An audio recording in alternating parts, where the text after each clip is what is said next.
Hey, welcome back, everybody. It's time again for the Esports Connection, where the esports industry goes to connect. Streaming to you live from, well, we'll call it today, the center of the esports universe here at the University of California, Irvine. And with our host, the man who knows the most, or at least knows more than I do about it, Harrison Griffin. Hey, Harrison. Thank you, Paul. Well, as Paul said, I am Harrison, your host, and I am an avid esports enthusiast and player. So I put this show together as a place for people in the business to connect and learn about the industry. Today we're learning about what's happening from the people making it happen, like our guest, Mark, here, the director and founder of esports at UC Irvine. How's it going, Mark? It's going well. Thanks for inviting me on here. Absolutely. It's a pleasure to have you. So first of all, I'd like to congratulate you on celebrating the 6th anniversary of UCI Esports. I saw something about that on LinkedIn. That was very nice to see. It's kind of crazy that it's the 6th year already. The years kind of fly by.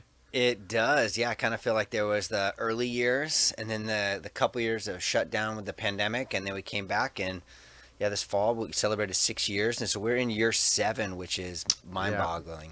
Yeah, no, we'll talk a little bit more about those early years later. But first, I want you to tell us a little bit about yourself and about your position at UC Irvine. Yeah, so I direct the esports program at UCI. We have an incredibly talented staff and group of students that work with us.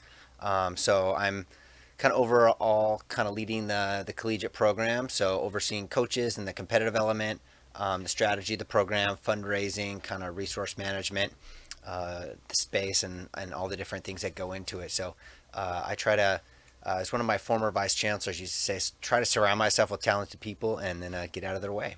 That's right. Yeah, surround yourself with successful people. Yeah, they say. So I also wanted to know what you did prior to UC Irvine. How exactly did you first get involved with esports? So the first 10 years of my career, I was in event planning at both UCLA and then UC Irvine, 5 years at each, doing campus traditions, festivals, concerts, shows.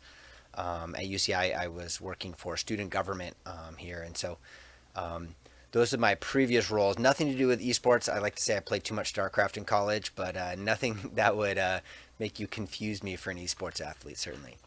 Gotcha. So you didn't actually start out as a competitor, because that's how a lot of people in the industry I hear get their start is through competing. And StarCraft is your game, right?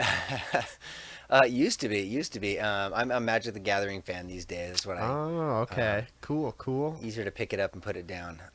So the world of esports and card games do actually intersect quite a bit. We were talking a little bit about our Level Up Expo journey earlier with you, and something that I didn't know they would have there is they had a bunch of card games based off of animes, like as a side event, and there was like, I just saw this crazy long line, and I was like, what could that possibly be for? It was some random card game that I never heard of, and it's like there's this whole world of card games out there besides the big three, like you mentioned Magic the Gathering, there's Yu-Gi-Oh, and then there's Pokemon. Those are the three we know.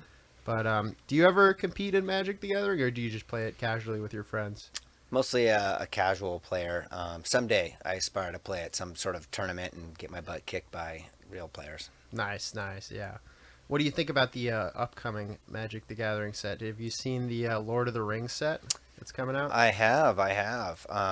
Pretty excited for some of those cards. I know the one ring is pretty controversial. I heard someone post that if they get it, they'll like take it to a volcano and like dispose of it in a Mount Doom, and I think I would do that too. If I found it, I would call up Frodo and Sam and see if they'd escort me to a volcano where we burn it and document the whole journey. Any volcano will probably do. It's just cardboard. Probably Hawaii, yeah. Yeah. I've already planned it out, yeah. All right, so I want to get back to esports specifically at UCI. So take us back to 2016 in the founding of the UCI Esports program. How exactly were you able to convince UCI to take this leap of faith, this big step to commit to an esports program? Great question. First of all, it was a journey. As I mentioned, my previous role, I was event planner, so concerts, festivals, and I kind of view event planning as kind of rule breaking. You know how to break the rules, to drive trucks and make loud noises and do special things. So I was a trusted rule breaker, is what I'd like to say. So that's a helpful skill set to have, and a better skill set than being like a highly competitive StarCraft player. Like that's not the skill set you need at a college campus to Yeah. make stuff happen. And so I was working my MBA at the time at Cal State Fullerton. I was driving by Blizzard every day, and so when I had to pick a company to do a strategy paper on, I chose Blizzard. And the thesis of my paper, and this is 2015, was, hey, Blizzard should really think about esports. I was a StarCraft fan. I knew that they had a thriving South Korean StarCraft 2 scene. And so the thesis was like, well, esports is growing. Blizzard as a company should do this. And while I was doing that research, I read a Facebook article that said UC Irvine, my university, was the #1 school for gamers because our club League of Legends team had won back-to-back national championships before national championships actually existed. They had thriving club events. They had students renting buses to follow the team and cheer them on. And another school that was number 10 on the list had just started a varsity program the year before at Robert Morris University in Chicago. And so for me as a rule breaker who was ready for a new career move, who was being trained to be an entrepreneur, looking for opportunities, I just felt like there were these interesting data points that were worth connecting, right? The industry's growing, UCI is good at it, other schools are doing it. Add to the fact we don't have a football team. We're never going to be a football school. And so as a school that's young, with a chip on its shoulder, not burdened by tradition, all these things kind of compelled me to take my now boss out to coffee. I was like, I have this crazy idea. And it was just a whispered idea after I told my wife, and she thought it was a good idea. I was like, whoa. So long story short, it was some conversations, some gathering, building relationships with students. They led me to some sponsors that were interested in supporting us. And obviously we were successful. We put a business plan together, and end of 2015, I got to pitch the idea to the chancellor and the cabinet, and they gave us some recommendations, but overall said yes. Wow. No, I mean, there's a lot of factors to consider. You did say a lot there, but I wanted to talk a little bit about the games that you mentioned. StarCraft, I think you mentioned League of Legends, or you also mentioned just Blizzard. And I feel like a lot of these games, I'm sorry, which company made StarCraft also? I'm not too sure. It's Blizzard. It is Blizzard. Yeah. Okay. I'm very unfamiliar. I'm out of my depth when it comes to StarCraft, but yeah, so those games all have a ton of developer support when it comes to just tournaments, esports teams, esports franchise teams. And we talked a little bit earlier in the studio about Nintendo and about how they're kind of infamous for that lack of support in the esports scene, and how that creates a divide in just how their games are perceived and how their communities are formed. What have you noticed from your position as at esports, and the difference between these two, like this kind of schism between the way gaming companies treat their esports competitors? It is a very noticeable difference. Yeah, you mentioned Nintendo.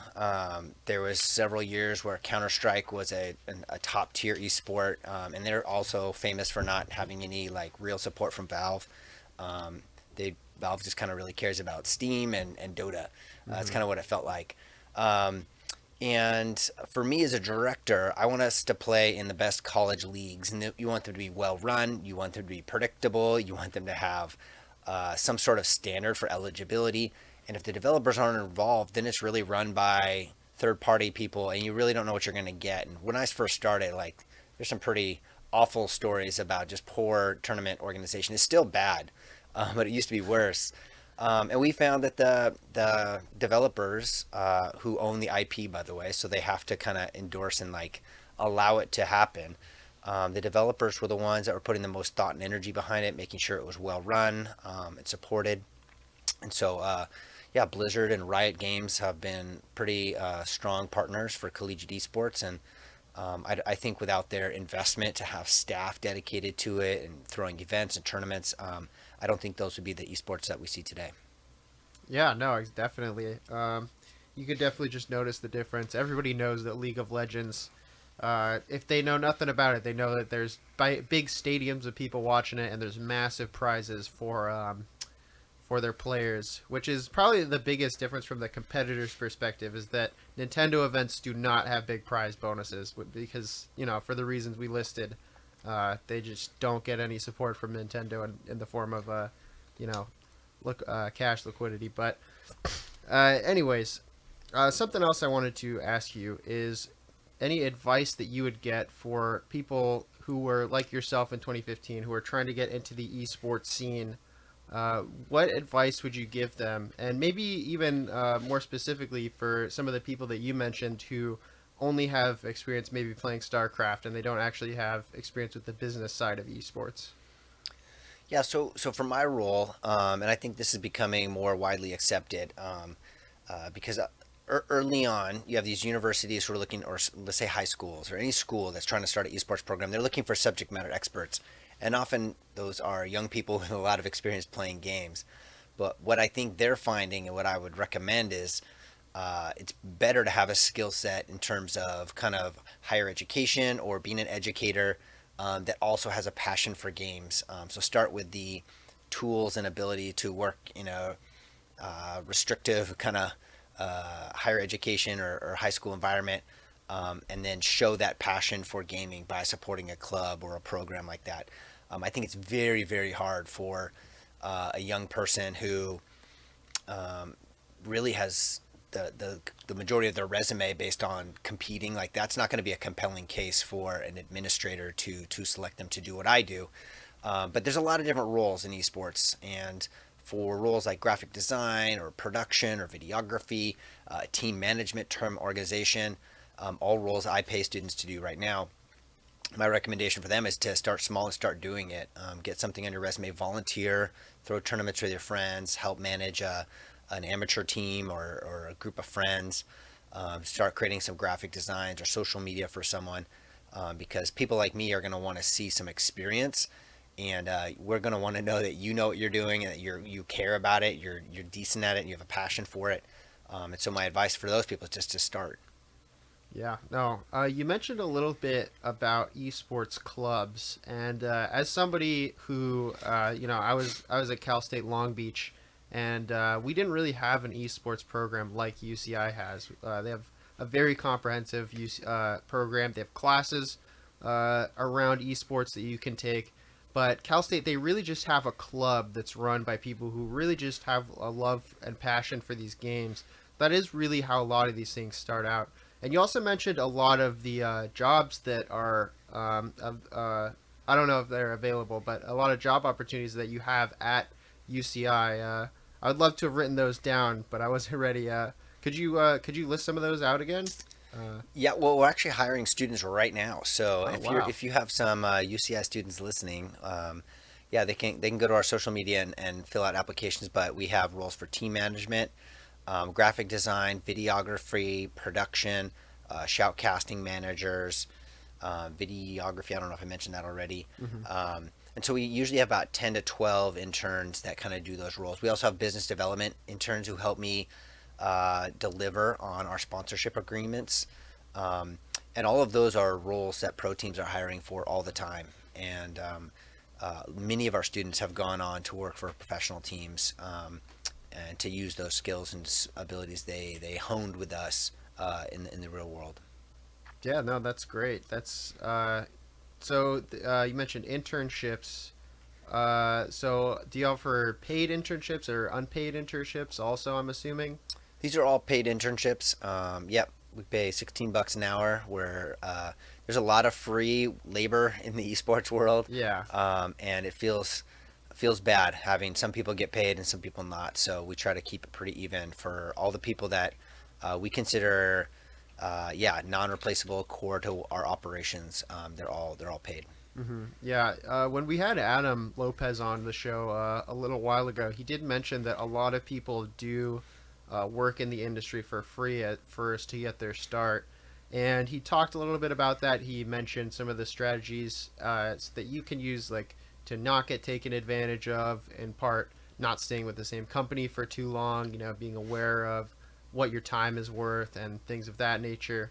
But yeah, I mean, shoutcasting is something that also interests me personally. I love casting Super Smash Brothers, the game that I know. But yeah, it's good that you're paying people equally, that people are, being fairly compensated, because it is, and you're being a good role model to other esports arenas that might be out there, that, this is paid labor that deserves to be paid.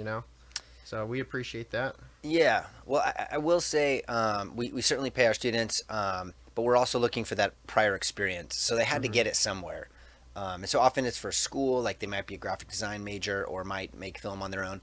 So you have to hone that skill. So I think there's a lot of value. If you are learning a lot, I think it's great to volunteer for an organization. If you feel like you are learning and growing, totally a worthwhile investment. But the second you feel that yeah, you are being taken advantage of, or your talent has outgrown the role.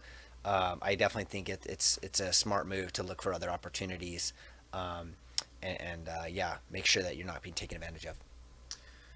Cool. All right. Well, thank you for that. So, what else can you tell us? I think we might have talked about this a little bit before the show, about UCI's virtual summer boot camp programs for students to improve their gaming skills.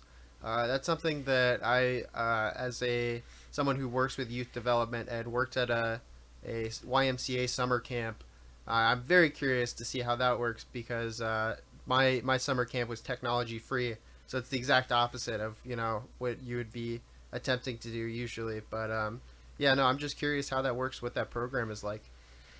Yeah, so we first started our summer camps in 2017, and we've done them both in person and then over COVID virtually. This will be the first year we're back in person. So, yeah, we have four camps that are open to the public, open to high school kids. We have one for each of our competitive titles, so League of Legends, Overwatch 2, and Valorant. And we also have a camp to support women in gaming. We see just a lack of representation by women and non-male identified folks, and so we have a camp to help bring people together that want to kind of have a network of supporters who want to see kind of women succeed in the industry. And it's kind of cool because our first camp was 2017. It was the Women in Gaming camp, and two of those girls from our like first cohort of like 16 or 18 are now at UCI and work for us. Or one got a scholarship with us, and one is working with us. So it has been beneficial. So those are the camps. Yeah, you can sign up on our website. We're just about to open up applications. So if you go to esports.uci.edu, there'll be a camps link, and people can select the camp that they're looking to do. So yeah, those should be available hopefully at the end of the week. That's great. Yeah, no, those seem very interesting. That's great that you're also trying to get more women involved in the esports community. It is very apparent the lack of representation that they have. If you just go to events, both in shoutcasting and I'd imagine in the higher ups probably too, there's probably a lack of representation. So I feel Yeah. like that. I feel like it. Strangely enough, we talk a lot with Adam about grassroots change and how a lot of things in esports have to be grassroots because you need a base. But I feel like women in gaming is almost has to be like come from the top down first, because clearly we've cultivated an environment where women aren't being targeted for like advertising. They're not being targeted for like they aren't being given the same opportunities as men in the scene, and it's just kind of been like a loop that like pushes women out and just kind of incentivizes companies to target male demographics. So I do feel like it does have to come from like the top down. So also, if you have any women that you think would be good fits for interviews on this show, we'd love to hear your recommendations for that too. But yeah, no, it's important work you're doing. Yeah, thanks. Yeah, just to add on, yeah, we have found that that at a young age, girls are encouraged less or allowed less to play games than their male counterparts. And then once they show interest, there's just this additional barrier of playing online and being harassed or targeted or objectified. And it just makes it hard to stick around. And so Mm-hmm. we have had women on scholarship with our teams. We have one right now. We've had one for the past 4 years, which is really rare for an elite team that's competing for championships. But it's very apparent when you look at a stage or a team or an event, and there's this the lack of women, and it's just an urgent need in our space. So everyone is interested in solving it. I think everyone I talk to, everyone in education, I think we view we have a role to play, and so whatever we can do, and camps are one of the things we can do, and so yeah, we're excited to do it. On the Smash Bros. Side, there was a program called Smash Sisters a little while ago that did Smash tournaments just for girls, stuff like that. I feel like is very helpful. Yep. But yeah. So I also wanted to ask you a little bit more specifically about your shoutcasting program, because I do have a personal interest in that and what it's like. How I wanted to know specifically if your shoutcasters cast for multiple games, or do you hire people specifically to cast one game, or do you try to spread out a little bit more? Great question. So we're most interested in casting the games that we compete in, so League, Overwatch 2, and Valorant. So when we open up shoutcasting applications, and those also might be opening up right now, I think we typically hire in spring or summer. So you need to at least do one of those. Several of our shoutcasters do multiple titles. That's not a requirement. And then we do have a huge Smash community at UCI. We have a huge weekly every Thursday, and they are often casting and using our streaming equipment, and that's mostly student run or club run. Our streams are student run too, but yeah, we're open to specialists in one game, but you have to be pretty solid in it and be able to talk about it. And we pay our students to do a little bit of rehearsing and practicing, a little bit of research on the opponents and our teams, and then we also obviously pay them for the actual match, so the match they cast. So it is quite a production to get everyone in the room. We have a producer or two. We have a couple spectators watching the footage and kind of directing the cameras, color commentator, play-by-play, and then now instant replay. So it is a full room of people to run the stream, and so you can imagine scheduling and setting all that up is quite a administrative load. No, that seems like a lot for sure. Yeah.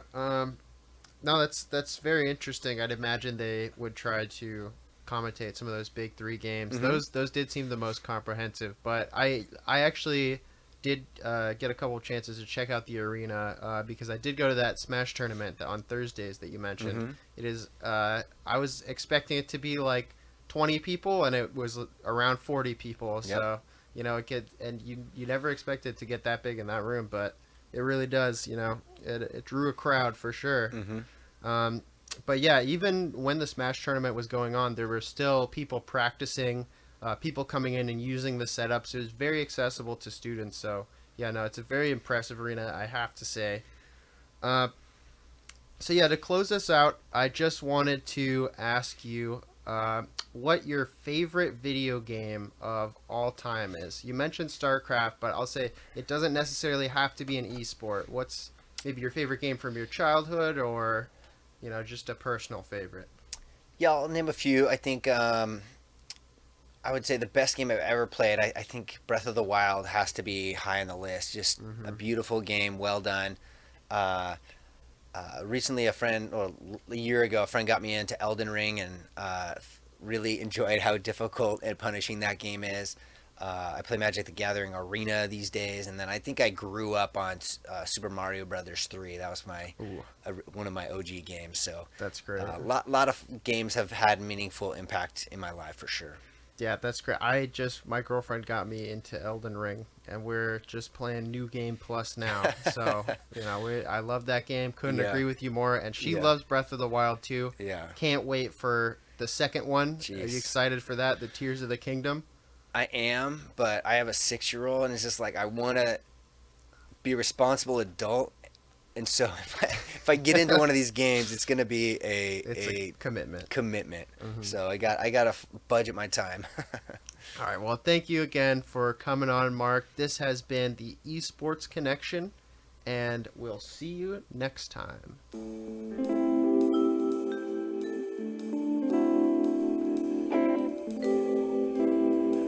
So that's it. You've been listening to the Esports Connection here on OC Talk Radio. Streaming live from our studios here at the University of California, Irvine's Beale Applied Innovation Center.